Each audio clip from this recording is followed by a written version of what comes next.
নমস্কাৰ গৰ্ভৱতী মহিলাসকলে গৰ্ভাৱস্থাত আৰু ডেলিভাৰীৰ পিছত নিজৰ যত্ন লোৱাটো অতি জৰুৰী বিশেষকৈ খোৱা বোৱা তেওঁলোকৰ যাতে সুষম খাদ্য খায় আৰু সময়মতে খায় সেইটোৰ প্ৰতি গুৰুত্ব দিব লাগে এগৰাকী গৰ্ভৱতী মহিলাই যে অকল খোৱা বোৱাত গুৰুত্ব দিব লাগে সেইটো নহয় গৰ্ভাৱস্থাটো তেওঁ গুৰুত্ব যেনেকৈ দিব লাগে ডেলিভাৰীৰ পিছতো তেনেকৈ গুৰুত্ব দিব লাগে কিয়নো গৰ্ভাৱস্থাৰ সময়ত তেওঁৰ গৰ্ভত থকা সন্তানটোৰ বিকাশৰ কাৰণে তেওঁ নিজৰ স্বাস্থ্যৰ যত্ন ল'ব লাগে খোৱা বোৱা ভালদৰে কৰিব লাগে আৰু কিছুমান বস্তু খোৱাৰ পৰা এভয়েড কৰিব লাগে যেনে ধৰক ৰাগিয়াল বস্তু সেৱন কৰাৰ পৰা আঁতৰি থাকিব লাগে তাৰ পিছত বিভিন্ন ধৰণৰ স্পাইচি খাদ্য খোৱাৰ পৰা আঁতৰি থাকিব লাগে আৰু বিভিন্ন ধৰণৰ আমাৰ হেলথক ইনজুৰি দিব পৰা কাম কৰিব নালাগে যেনেকৈ গধুৰ বস্তু ডাঙা হাউলি কাম কৰা তলত বহি ঘৰ মোচা ঘৰ সৰা কাঁহী বাতি ধোৱা এনেকুৱা ধৰণৰ কামবিলাক এগৰাকী প্ৰেগনেণ্ট লেডিয়ে কৰিব নালাগে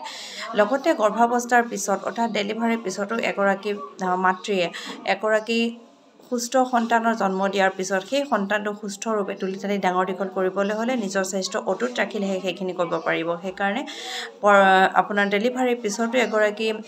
প্ৰসূতি বুলি ক'ব পৰা যায় এগৰাকী ডেলিভাৰী মাতৃক প্ৰসূতিগৰাকীয়ে নিজৰ খোৱা বোৱা যত্ন ল'ব লাগে আগতে যেনেকৈ নিজৰ যত্ন লৈছিল গৰ্ভাৱস্থাত ঠিক তেনেদৰে যত্ন ল'ব লাগে কিয়নো তেওঁ এতিয়া শিশুটোক ব্ৰেষ্ট ফিডিং কৰাব লাগিব নিজৰ বুকুৰ গাখীৰ খুৱাব লাগিব গতিকে নিজৰ সেইখিনি মেইনটেনেন্স ৰাখিব লাগিব যাতে তেওঁ খোৱা বোৱা ভালদৰে কৰে তেওঁ যাতে চাফা চিকুণ হৈ থাকিব পাৰে আৰু পৰিয়ালৰ ব্যক্তিসকলে তেওঁক ছাপোৰ্ট কৰিব লাগে গৰ্ভাৱস্থাৰ সময়ত আৰু গৰ্ভাৱস্থাৰ পিছত অৰ্থাৎ ডেলিভাৰীৰ পিছত গোটেই পৰিয়ালৰ মানুহখিনি ছাপোৰ্ট থাকিলে এগৰাকী মাতৃয়ে নিজৰ কামখিনি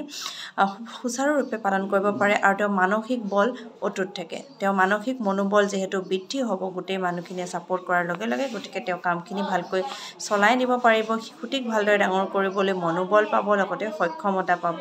নিজৰ শৰীৰটো ভালদৰে খোৱা বোৱা কৰি তেওঁ সক্ষম কৰি ল'ব পাৰিব গতিকে এইখিনি কথা মনত ৰাখিব এগৰাকী প্ৰেগনেণ্ট লেডি আৰু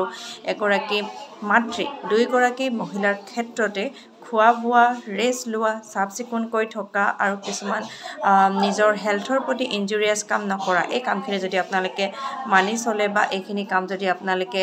সময়মতে নিয়াৰিকৈ কৰে খোৱা বোৱা ভালদৰে কৰে আপোনালোকে সঠিক দিশত আগবাঢ়িব পাৰিব থেংক ইউ ফৰ ৱাচিং